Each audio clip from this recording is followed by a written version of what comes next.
Hey, how's it going everyone? Infernal Hails, Simon here, back at it again with another video. And today we're going to talk about worship bands that do it better than the original. So kind of like a taboo subject. So a lot of times people don't want to admit it, when a band comes along and does it better than the original. It's kind of like a bit of a taboo subject, I guess you could say. But it's like, even though, like, of course, music is, just according to, like, it's, very subjective. But even if there's a band that comes along and does it better than the original, a lot of people don't want to admit it because, they have that, like, fighting people's nostalgia kind of bias.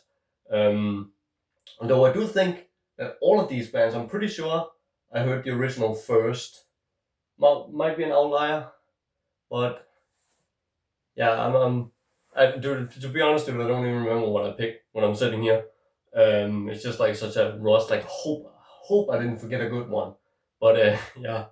Anyway, I'm totally. But yeah. Some of these bands we're probably gonna repeat. Some of them I've already talked about them on the channel, but it's like nobody watches these damn silly videos anyway.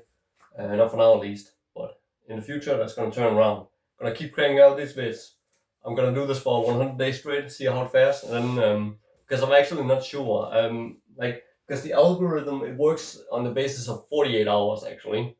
I've always known this because always after 48 hours, that's always when the videos like start taking off, if they do. So it should theoretically be better to post every second day, or at least have the same effect. But anyway, I'm just doing like 100 video every single day, just for like the 100 days, just to help push it, and then let's see how we take it from there. Maybe then if it turns out it really works after those 100 days, then I'll just keep doing it, I guess. And if it doesn't, then I'll go to every second day. It also depends on how much time I have. At the end of the day, it's just advertisement. But anyway, I'm getting totally sidetracked here. Let's talk about the first one. Abhorration with Demonolatry. So I guess it isn't like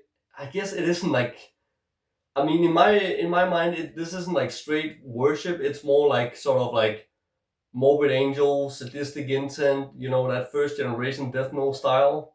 They do a lot of things differently, but a lot of people have like described it as morbid angel, sort of like Altars of Madness worship, and I do hear it because there's a lot of that on here, especially on the blasting parts, and I would say like this album is a bit more technical, or this band rather, they're a bit more technical than Sadistic Intent. That's a little bit more stripped down. It has a lot of like progression and technicality in the way they play the riffs, just like some killer transitions, man.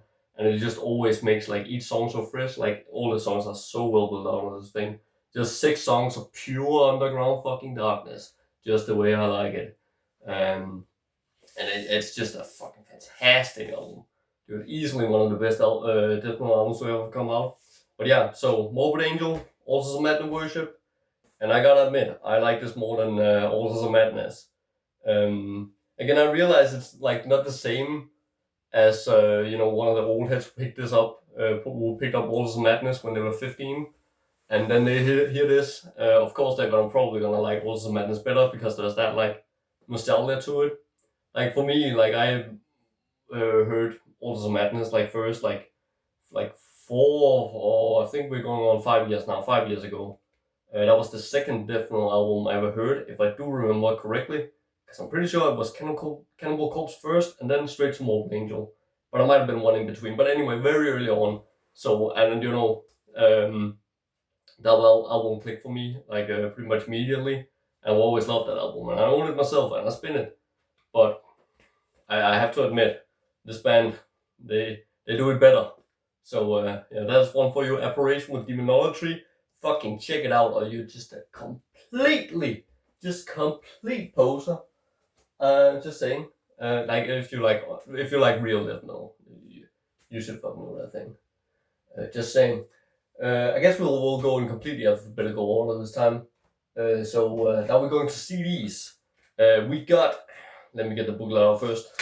Devangelic with Resurrection Denied. So this is like straight up Like I think the thing of this band is just like discourse worship, but they just do it better, man. Like like it's just better. Like it's so much more catchy. You can identify the songs once you start to learn it. The album a little bit. Although I will say, it does like just like take it's not like easily digestible, but there's just memorable riffs on this thing. Like on so many of the songs, like there's the dun dun dun dun dun dun dun dun dun dun dun dun, like that. That's what's that? Desecrate the Cross. What's the track list? It's back here. No, Desecrate the Crucifix. I almost had it. But yeah, that riff was something that really like stood out to me on the first listen, and that always stuck with me. And the rest of the song has like catchy riffs as well that you can start to identify, and it's just disgorge, just better in my opinion. Like again, like Sheila Got It. I bought the bootleg vinyl. I like that album, but again, I've always like said that that's kind of like a guilty pleasure for me. And again, some people are like, "What do you mean? That's the truest of the true shit." But it's like you can't identify the songs, man. Like the only song I can identify on Sheila Got It is a Room Full of Scabs. Like, you know, it's catchy as fuck. It's also like one of the earliest songs they wrote. Just goes to show. So and then the rest of the album, it's like I've heard that album at least like 25 times at the very least 25 times, and I can't identify. I simply just can't identify the song. It sounds cool, it sounds awesome, and I like it. But it has that same sound, just better songs, man. So Devangelic, that's another one. I'm not too sure like how the other ones are, because with Devangelic, it is actually a band where actually first heard I believe the third album, because I got like a magnet when I ordered from Willowtip, like a free magnet of the Eretsu, I can't remember what it's called, something, Erebus, maybe it's Erebus, the third album I believe it is. And I listened to that and I was like, this is just more disgorge clone shit, whatever. But I think I wasn't really in the mood to listen to it back then, because then I saw this cover and I just thought like, well, this is a pretty cool cover, man. I really like this, and I was in the mood for some brutal shit that day, so I just threw this on a whim, and I really liked it. I was like, dude, this is way more catchy, like way better than the third one. Or maybe I just wasn't in the mood to listen to it. So yeah, but I don't know if they later on the later albums became like very sort of like just blasting and nothing is standing out. That could be the case, but at the very least, the first album here is disgorge, but just better.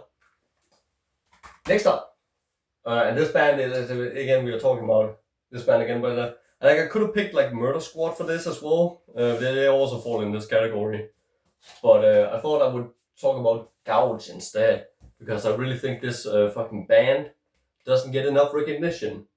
So this is just like straight up autopsy worship, and it is fucking glorious, dude. We already showed this one is really the one, but like this is the first album. This like Beyond Death, aka Beyond Survival, aka Beyond Awesomeness. So it is straight up survival worship. But then the vocals have a bit of their own identity on this. I just love like some of the high vocals. I can just tell that he just went into the studio and did them spontaneously. And then some of them doesn't come out that good, but I just like it that way. But it's like it just has that like I don't know, just sort of like 80s feel where he doesn't know what he's doing. He's just doing it. Like Beyond Death. There's like some voice cracks in there. I butchered that. I shouldn't do it. But I really like that. It's just that raw fucking comes out however it fucking comes out. I like that sort of like punk attitude. That's great. But really, dude, I gotta be honest. Like, this band doesn't beat like the greatness of Severed Survival, Fiend for Blood, and Mental Funeral. I don't know. I wouldn't go as far as saying that, but I will say that everything after Autopsy, like everything else by Autopsy, I think Gouge like fucking destroys it. Especially like this one, it's like the new EP they put out this year, and it's a fucking great one. I also bought this on CD, but I thought it'll be a much cooler show, so I just brought that out here. That's just goes to show that I really like this. When I need both the CD and the LP. But yeah, this is just like straight up Acts of the Unspeakable. It sounds like that era, but just way better. Better production, better songs, better everything. And again, like everything else Autopsy has, I think like Gouge just blows it away. Like I don't get me wrong, I like it. It's all good. Like I have Macabre Eternal, the first comeback album. I like it, although I get kind of bored. Like some of the songs are just unnecessarily long. There's like one song that's 11 minutes. I'm just like, what are you doing, man? This is just unnecessary. But then like I bought the latest one they did, like Blood, Crypts, Ashes, Organs, and Graves, like that, like whole laundry list title. I like it. It's good, but like, ouch, dude, it doesn't even contest. Just way better. It has that youthful exuberance and that like grit in the production that the early Autopsy albums have, and the later ones they just miss that. But Gouge they do it. It's just done by these two homies here, and they're just knocking it out of the park. Just doing it as a two-piece. Fucking awesome. These are guys from Norway, by the way, so pretty close to where I live. So I think that's why they aren't catching on. They aren't doing any gigs because I haven't really seen any shows with these guys, and I would really like to see them live if they do it. So yeah, I've just gone on a whole fucking ramble with this band. I don't even know if I said the things I should say, or like I don't know if I'm sticking to the script here. No, there is no script. I'm just talking. Next up, we got. Well, this is like kind of like I was like, should I include this one? I don't know, dude. But I just decided, fuck it. I just really want to just talk about this band. So I brought it here. It is Sepsism, and this is the first album, Purulent, Decomposition. This was the first one I heard, and I thought it was magnificent. Yeah, dude. So this is kind of like it was like some guy on YouTube. I actually saw like a video. I didn't watch the video, but I saw the title and the thumbnail, and it was like this Cannibal Corpse, just better. And it was like a Sepsism album on the cover. And I never really thought about it that way. I was like, I guess he's kind of right. It is kind of like Cannibal Corpse kind of worship, this band. But yeah, like I said, like Cannibal Corpse, like it's cool. It's not my thing. I've like I said, Too Mutilated. I like that album because it was the first death metal album I ever heard. The songs on there I like, and some songs I don't. But I think like there's parts of it that's great. Like Hammer Smash Face, like who doesn't like that? And Necropedophile is probably my favorite song. Just nice enough, dude. That song made me fucking laugh my ass off when I first discovered it. Like I just could not stop laughing at that song. Like it's so funny because the lyrics are just written like he with like zero fucks given. He's like, okay, I'm just gonna write the most offensive song ever, and he succeeded, and it's just so funny. Like, oh, I love the lines that are like masturbated with a severed head, my lubrication decomposition. Dude, it's so fucking hilarious, man.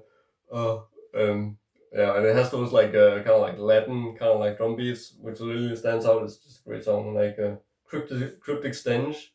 How does those riffs go again? It's been such a long time since I've heard it. But yeah, anyway, I like Too Mutilated because the first one I heard, but then again, like the first one is that Morris sound production that just sounds totally, not digging it. And then I do think that the bleeding, it's pretty catchy, but it's cool. I can listen to it in the background. It's cool. But yeah, then I actually listened to some of the like Vile and what's the one after that? Gallery of Suicide, right? I've heard them and I was just like, dude, this just like I want to like it, but this does nothing for me. But anywho, it's like Sepsism. It's that same like kind of group based, like brutal, fucking death metal kind of shit.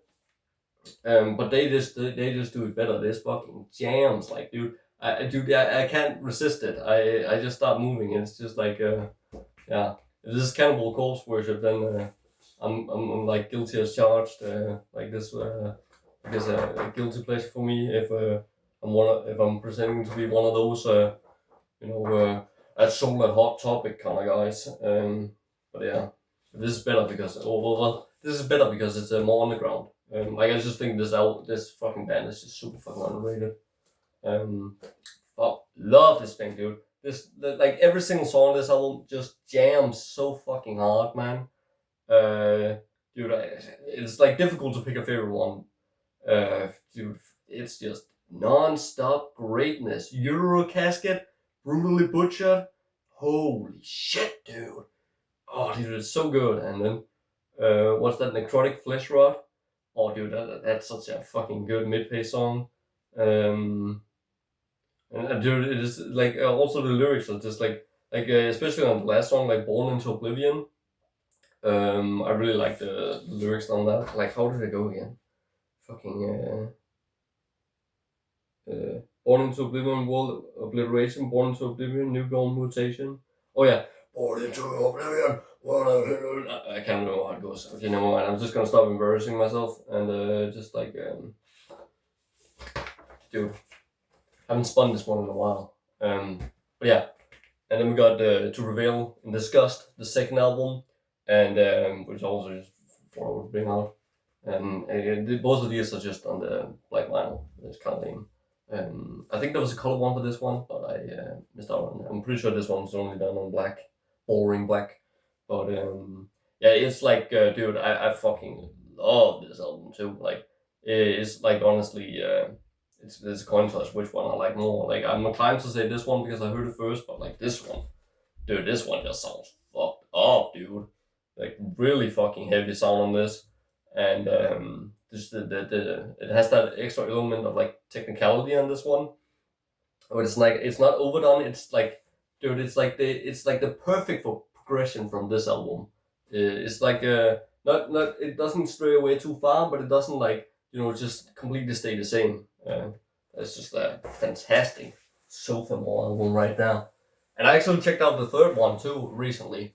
And I really fucking dug it. I'm definitely gonna buy that one too. But then that's all the band did. Those 3 albums, and then they had like some demos and some before. I guess I can check those out as well. So there's more greatness to discover with Sepsism. And the last one we're talking about is Slammer with The Work of Idle Hands. And this I showed this one before. So this is to me this is like Testament worship, but just done better than the original. Again, I guess this one. Wait, but no, I definitely heard Testament way before I heard this. Like, this was like, I discovered this way later. Like, what am I talking about? No, but, yeah. Because I did listen to all 3, because I've only listened to 3 Testament albums. It's, I actually found that,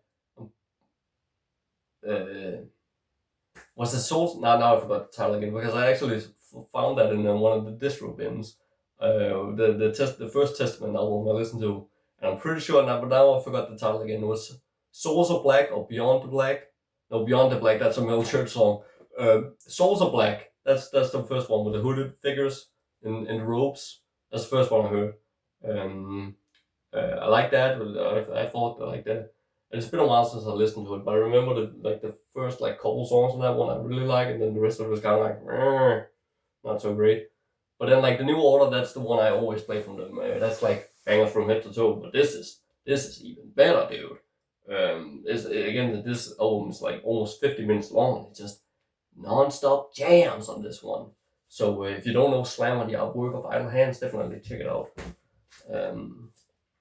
Again, dude, it's really like see if I could contact these guys, because this has never been reissued on vinyl, and I would really like to do it.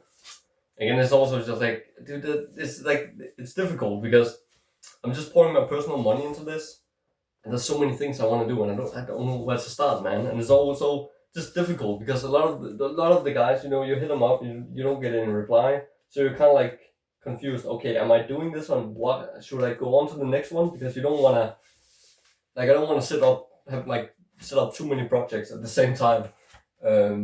It's gonna be difficult for me to manage it, and also because I gotta have it trickle in, because I don't want to just blow all my money. Like I talked about, I just bought my first house recently, so I also want to make sure I have some money left over to actually get started with renovating that house. You don't want to then I have no money to, and then I can't really make any progress on that either. So it's it's a little bit of a work of a balance thing, but yeah. Anyway, so yeah, and we went through all of them. So I think that's a good time to end the video here. I probably ramble for way too long as always. So thanks a lot for watching, and go ahead and have a great day. Okay.